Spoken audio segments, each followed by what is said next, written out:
हाँ जी, तो स्टूडेंट्स ये रहा आपका आपका प्रॉब्लम नंबर 3.11 जिसमें वो कह रहा है कि यूज़ कीजिए नोडल एनालिसिस टेक्निक का और आई नॉट को फाइंड आउट कीजिए। तो यहाँ पे आई नॉट कहाँ पे हमें कहीं नज़र आ रही है, वो ये देखें इस वायर में फ़्लो कर रही है।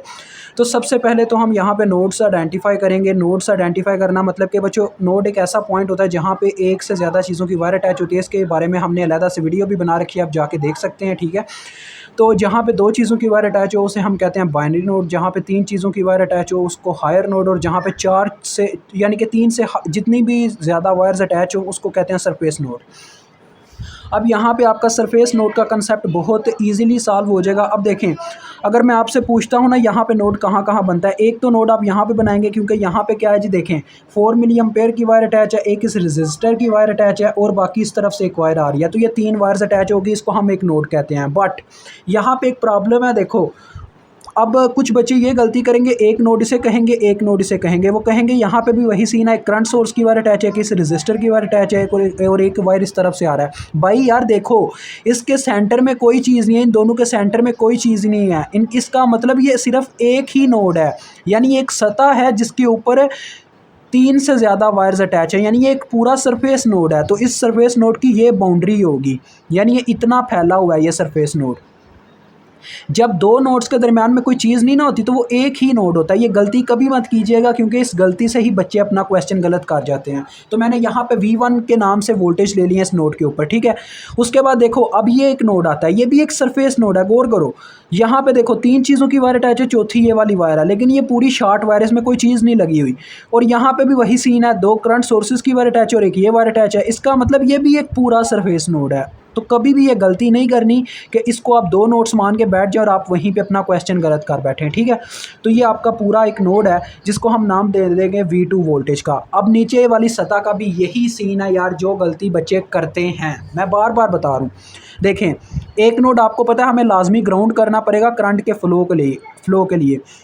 तो यहाँ पे देखें, ये पूरी एक नीचे पूरी सतह है जिसके सेंटर में कुछ भी नहीं आ रहा। और दूसरे नंबर पे क्या है जी, ये यहाँ पे पूरा एक सरफेस नोड बन रहा है, ज़्यादा वायर्स अटैच हैं। देखें, एक ये रजिस्टर की वायर अटैच है, एक इस करंट सोर्स की, एक इस रजिस्टर की, और एक वायर इधर से आ रही है। अब देखें, अगर तो यहाँ पे कोई रजिस्टर लगा हुआ तो मैं इसको बीच में इंक्लूड नहीं करता, लेकिन अब देखें यहाँ पे क्या, इसमें कोई रजिस्टर नहीं लगा हुआ, यानी यहाँ तक ये जो नीचे वाला नोड है फैला हुआ है, यहाँ से लेके यहाँ तक, ठीक है। यानी ये पूरा एक ही नोड है। तो हम इसको ऐसे इसका यानी कि इस क्वेश्चन के अंदर बच्चों आपके कितने नोड हो गए, 3 सरफेस नोड हैं, यहाँ से लेके यहाँ तक ये पूरा नोड फैला हुआ है। अब ये जो मैंने सतह बनाई है ना, मतलब ये सरफेस नोड की बाउंड्री ड्रा की है, ये आपने अपने माइंड के अंदर ड्रा करनी है, क्वेश्चन में ऐसे ड्रा करने नहीं बैठ जाना, ठीक है।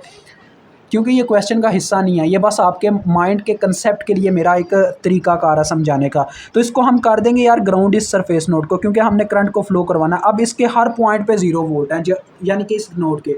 अब हमें सिर्फ 2 नोड्स के ऊपर KCL अप्लाई करना पड़ेगा। अप्लाई KCL एट नोड 1 पहले करते हैं।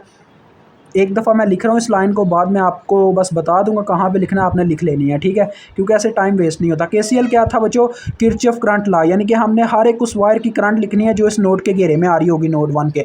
तो इसका रूल ये था, the sum of entering current is equal to sum of leaving currents. बच्चों मैं इज इक्वल टू की ना हमेशा राइट हैंड साइड पे एंटरिंग करंट्स को लिखता होता हूँ और लेफ्ट हैंड साइड पे लिविंग करंट्स को, ठीक है। तो देखें, सबसे पहले इस नोड की तरफ चलते हैं। तो देखें इसके घेरे में कितनी वायर्स हैं, एक ये वाली, एक ये वाली, एक ये वाली और एक ये वाली, टोटल 4 वायर्स हैं। तो देखें ये जो 4 मिली एम्पेयर का करंट है वो इसके अंदर एंटर कर रहा है, तो एंटरिंग करंट को मैंने बोला इस साइड पर लिखना है।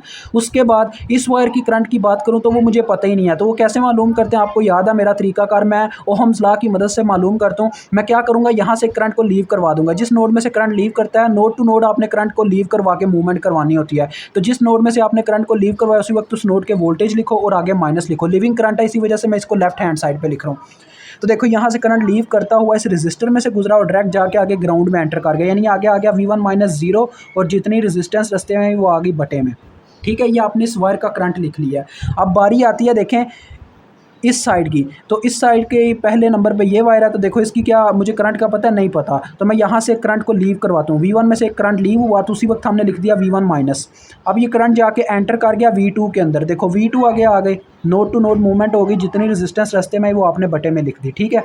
उसके बाद अब देखो ये एक लिविंग करंट है, ये जो लास्ट वायर रह गया, ये नोड में से बाहर जा रहा है ये वाला करंट। लिविंग करंट को मैं यहाँ पे लिखूंगा +2 मिली और नेक्स्ट स्टेप में क्या करूँगा, दूसरी जानिब ले जाऊँगा। तो मुझे इससे अच्छा नहीं है बच्चों, मैं क्या करता हूँ यहाँ पे +2 मिली लिखने की बजाय उसको पहले ही दूसरी जानिब ले जाता हूँ, -2 मिली इस साइड पर लिख लेता हूँ। कोई फ़र्क नहीं पड़ता यार, ये स्टेप आप स्किप कर सकते हो जैसे मैंने किया, ठीक है। तो आपने हर एक वायर के ऊपर KCL अप्लाई कर दिया, आपका काम डन हो गया। अब इसको सिंप्लीफाई करो, देखो इसका एलसीएम आ रहा है 4K से ज़रब दूंगा सबका बटा ख़त्म हो जाएगा। तो मैं इस पूरी इक्वेशन को 4K से ज़रब दे देता हूँ। आपने ऐसे नहीं लिखना, यानी कि आपने ऐसे नहीं ये ब्रैकेट्स डालनी है। तो आपको समझाने के लिए आपने बस साइड पर लिख देना कि मैं इसको मल्टीप्लाई करवा रहा हूँ 4K से, और जो 4K से मल्टीप्लाई करवाने के बाद आता है वो बस आपने लिख देना, ठीक है। ये मेरा बस समझाने का तरीका है आपको। तो देखें यहाँ पे जब 4K के साथ ज़रब खाएगा, 2 1s और 2 2s और 4K से काट चुका होगा, यानी ऊपर 2 मल्टीप्लाई हो जाएगा 2V1। यहाँ पे जब 4K ज़रब खाएगा पूरे का पूरा कैंसिल, ऊपर वाले नंबर आ जाएंगे V1 - V2। यहाँ पे जब 4K ज़रब होगा तो अब देखो यहाँ पे था 2 मिली रह चुका था, 2 मिली के साथ जब 4K ज़रब हुआ तो 4 बार 8 और मिली और किलो कैंसिल हो गए। अब इनको इकट्ठा कर लें, देखें 3V1 - V2 = 8। ये आपकी इक्वेशन आ गई, इक्वेशन नंबर 1।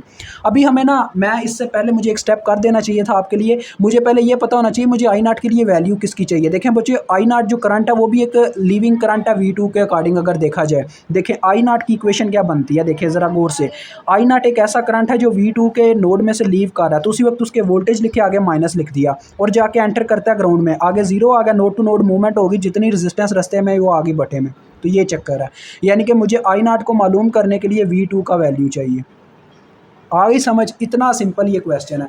अब हम क्या करेंगे, KCL अप्लाई करेंगे नोड 2 पे, ये वाला नोड। तो ये आपने यार लिख लेना अब इस दफ़ा, अप्लाई KCL एट नोड 2। तो मैं करने लगा हूँ स्टार्ट। देखो इस नोड के घेरे में कितनी वायर्स हैं, टोटल इसके घेरे में भी तकरीबन 5 वायर्स आ रही हैं। तो पहले मैं इस वायर की यार करंट लिखना चाहूँगा। ये देखो ये एक लिविंग करंट है। तो मैंने आपको बताया लिविंग करंट को आपने क्या करना है यार, करंट जिसकी एग्जैक्ट वैल्यू पता है उसको हमेशा राइट हैंड साइड पे ले जाने की कोशिश करो। देखो ये एक लिविंग करंट है, यहाँ पे लिखा जाएगा पॉजिटिव में 4 मिली, फिर उसको उधर उठा के लेके जाएंगे तो वो -4 मिली हो जाएगा। ओके हो गया।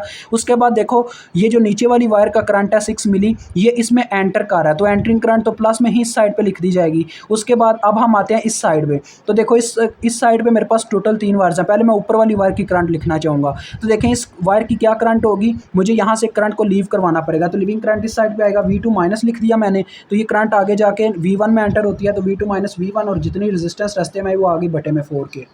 उसके बाद हम इस वायर की करंट लिखते हैं। ये भी मुझे नहीं पता क्या मतलब कि इसकी करंट है जो इसमें मूव कर रही है, तो मैं यहाँ से क्या करता हूँ, करंट को लीव करवा देता हूँ V2 माइनस, और ये करंट आगे जाके एंटर करेगा 0 में, यानी कि ग्राउंड नोड में, तो ये आ जाएगा V2 - 0 और जितनी रेजिस्टेंस रास्ते में आई वो आगे बटे में 12K। अब इस नोड की बात करूं तो देखो V2 माइनस ही करना पड़ेगा, यानी कि मुझे करंट को लीव ही करवाना पड़ेगा। मुझे इसकी करंट का भी नहीं पता। V2 माइनस आगे ये करंट देखो जाके एंटर करती है ग्राउंड नोड में। ये भी ग्राउंड नोड की बाउंड्री है जैसा कि आपको याद हो, तो यहाँ पर भी 0 वोल्ट ही है, तो लिहाजा आ जाएगा V2 - 0 और जितनी रेजिस्टेंस रास्ते में आई वो आगे बटे में। तो देखें कितना सिंपल था। अब आप इसका देख सकते हैं LCM 12 के। अब मैं आपको बता दूं पेपर में कैसे करना है, यानी ये काम नहीं करना, पेपर का तरीका बता रहा हूँ। इसका LCM देखें 12 के आ रहा है, यानी कि 12 के इसमें एक ऐसा नंबर है जिससे मल्टीप्लाई देने से मेरा बटा खत्म हो जाएगा। आपने इस तरह साइड पे लिख देना मल्टीप्लाइंग बाय 12 के, ठीक है। फिर आपने इसको मल्टीप्लाई करना है डायरेक्ट। आपने यहाँ पे ये लिख के नहीं दिखाना 12 के ऐसे मल्टीप्लाई और ऐसे कट रहा है, बस आप देखो अपनी सोच में ये नंबर सोचो क्या आएगा। यहाँ पे जब 12 के ज़रब हुआ तो के से कटा 4 एक बार 4 3 बार 12, 3 ऊपर ज़रब खा जाएगा, 3V2 - 3V1 आ जाएगा। यहाँ पे 12 के ज़रब होगा पूरे का पूरा काट जाएगा, V2 सिंपल आ जाएगा। यहाँ पे 12 के ज़रब हुआ तो फिर से ऊपर 3 आएगा, यानी कि 4 1s और 4 3s 12, 3 ऊपर मल्टीप्लाई हो गया। तो आपके पास देखें इस साइड पे जब 2 मिली बच चुका होगा तो 2 मिली के साथ जब 12 के ज़रब खाएगा कितना आएगा, 12 2 बार 24 और किलो और मिली कैंसिल हो चुके होंगे, तो ये 24 आ जाएगा। इसको ज़रा सीधा करें इक्वेशन को, यानी कि वही तरतीब बनाए जो ऊपर है। पहले V1 का नंबर आना चाहिए -3V1 और फिर V2 का, जो कि देखें क्या आ रहा है 4 और 3 7। ये आपके पास इक्वेशन नंबर 2 आ गई। अब इसको मैट्रिक्स फॉर्म में लिखें। मैट्रिक्स फॉर्म में कैसे सॉल्व करते हैं आपने एग्जांपल नंबर 3.1 से जाके देख लेना, मैंने वहाँ पे एक्सप्लेन किया हुआ है। ये कैलकुलेटर में सॉल्व हो जाता है। तो देखें सबसे पहले नंबर पे आपने इनके कांस्टेंट लिखने होते हैं 3 -1, इसका है -3 7, फिर इनके वेरिएबल्स लिखने होते हैं V1 V2, फिर इज़ इक्वल टू में इनके जो इज़ इक्वल टू वाले नंबर है 8 है उसका और इसका 24 है।